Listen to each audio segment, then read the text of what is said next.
এটা নির্বাচন কমিশন কাদের খবর দিয়েছে? নির্বাচন কমিশন যদি খবর দিয়ে থাকে এটা তো আমাকে দেওয়ার কথা।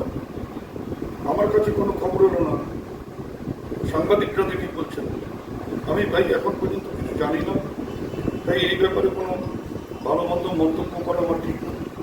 নির্বাচন কমিশন যদি এই ধরনের কোনো আদেশনামা জারি করে তখন এই ব্যাপারে কোনো, আমি তবে একটা কথা, আমি একটা নির্বাচন কমিশনের কাছে আবেদন করব, যদি সত্যি সত্যি মানে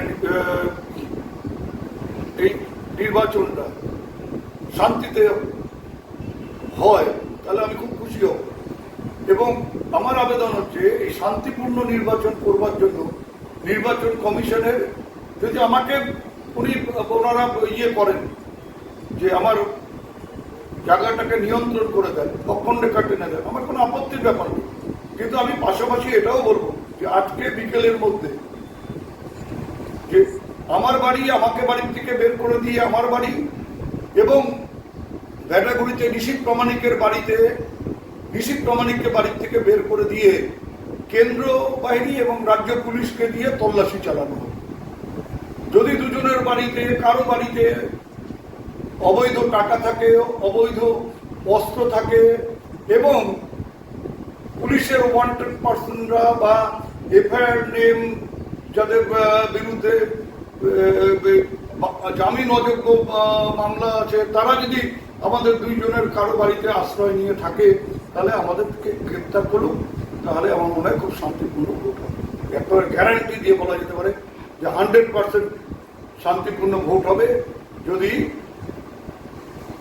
অবৈধ টাকা, অবৈধ অস্ত্র এবং এই যে সমাজ বিরোধীদের আশ্রয় আমরা কেউ দিয়ে থাকি, এটা যদি আটকানো যায় তাহলে খুব শান্তিপূর্ণভাবে ভোট হবে।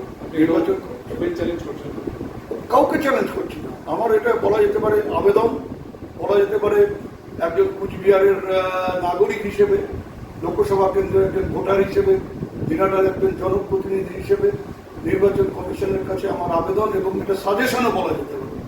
পিসফুল নির্বাচন করার ক্ষেত্রে একজন নাগরিক হিসেবে নির্বাচন কমিশনের কাছে এটা আমার আবেদন এবং সাজেশন বলা যেতে পারে। নিশীথ প্রামাণিকের আর্জি জানিয়েছিলেন যে আপনার প্রতিনিধিকে নিয়ন্ত্রণ রাখা হবে। যদি আপনি চিঠি পাননি বলছেন, তাহলে এটা মানে উনি আর্জি দিলেন, নির্বাচন কমিশন এটা বললো, এই ব্যাপারটা এটা আমি যতক্ষণ না নির্বাচন কমিশন আমাকে লিখিতভাবে জানাচ্ছে ততক্ষণ আমি এই ব্যাপারে কোনো মন্তব্য করতে পারি না বা করা উচিত না। আমরা এর আগেও দেখেছি বিধানসভাতে ধরুন বীরভূমের অনুব্রত মণ্ডলকে গতিবিধি নিয়ন্ত্রণ করা হয়েছিল, এক্ষেত্রেও আপনার নাম সামনে আসছে, ব্যাপারটা কিভাবে দেখছেন? আর যদি নির্বাচন কমিশন মনে করে যে আমার দ্বারা শান্তিপূর্ণ নির্বাচন বাধা হতে পারে, তাহলে নির্বাচন কমিশন তার অধিকার আছে আমার প্রতিনিধি নিয়ন্ত্রণ করার।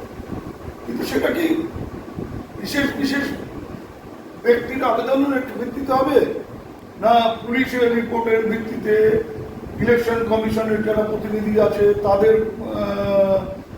রিপোর্টের ভিত্তিতে, বা আইবির রিপোর্টের, সেন্ট্রাল আইবির রিপোর্টের ভিত্তিতে এগুলো হওয়া উচিত। বিশেষ ব্যক্তি, আজকে আমি যদি নির্বাচন কমিশনের কাছে আবেদন করি যে XY রাম রহিত এদেরকে গৃহবন্দী করে রাখা হোক, তাহলে কি নির্বাচন শান্তিতে হবে? এই গ্যারান্টি আজকে ধরুন আমাকে আবদ্ধ রাখা হলো দিনাটা বিধানসভা কেন্দ্রের ভিতরে, ঠিক আছে, কোনো অসুবিধা নেই। তারপরে যদি কোথাও কোনো অশান্তি হয় তার জন্য কে দায়ী থাকবে? তার জন্য কি দায়ী থাকবে নিশীথ প্রামাণিক বা নির্বাচন কমিশন? আমাকে দিনাটা বিধানসভা কেন্দ্রের মধ্যে বা আমাকে বুথের মধ্যে বা আমাকে গৃহবন্দী রেখে নির্বাচন শান্তিপূর্ণ হোক, আমার কোনো অসুবিধা নেই। কিন্তু তারপরেও যদি কোথাও অশান্তি হয় তার দায়টা কে নেবে, এটা কিন্তু আমাদের জানার ইচ্ছে নেই। আপনারা মনে করছেন উদয়ন গুহ বাইরে থাকলে অশান্তি হতে পারে, উদয়ন গুহকে লক্ষণ রেখা টেনে দিয়ে আটকে রেখে দিলেন, তারপর সেটা গ্যারান্টেড যে আর কোথাও কোনো সমস্যা হবে না। ভালো হলে পরে ভালো হবে, আমি অন্তত পক্ষে খুশি হব। শান্তিপূর্ণ নির্বাচন আমরাও চাই।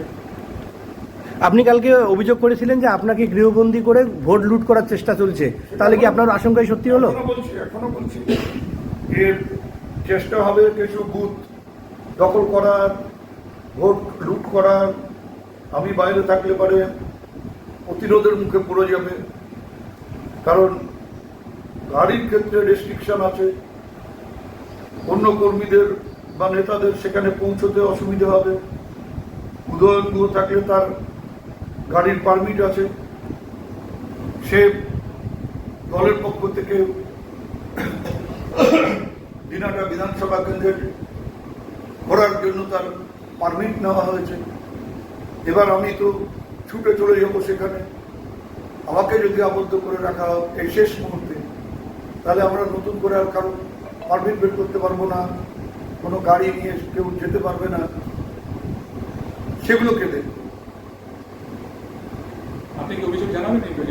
আমি রাজ্যকে জানিয়েছি, রাজ্য পার্টি ব্যবস্থা নিচ্ছে, রাজ্য পার্টি যা যা করবার এগুলো করবে।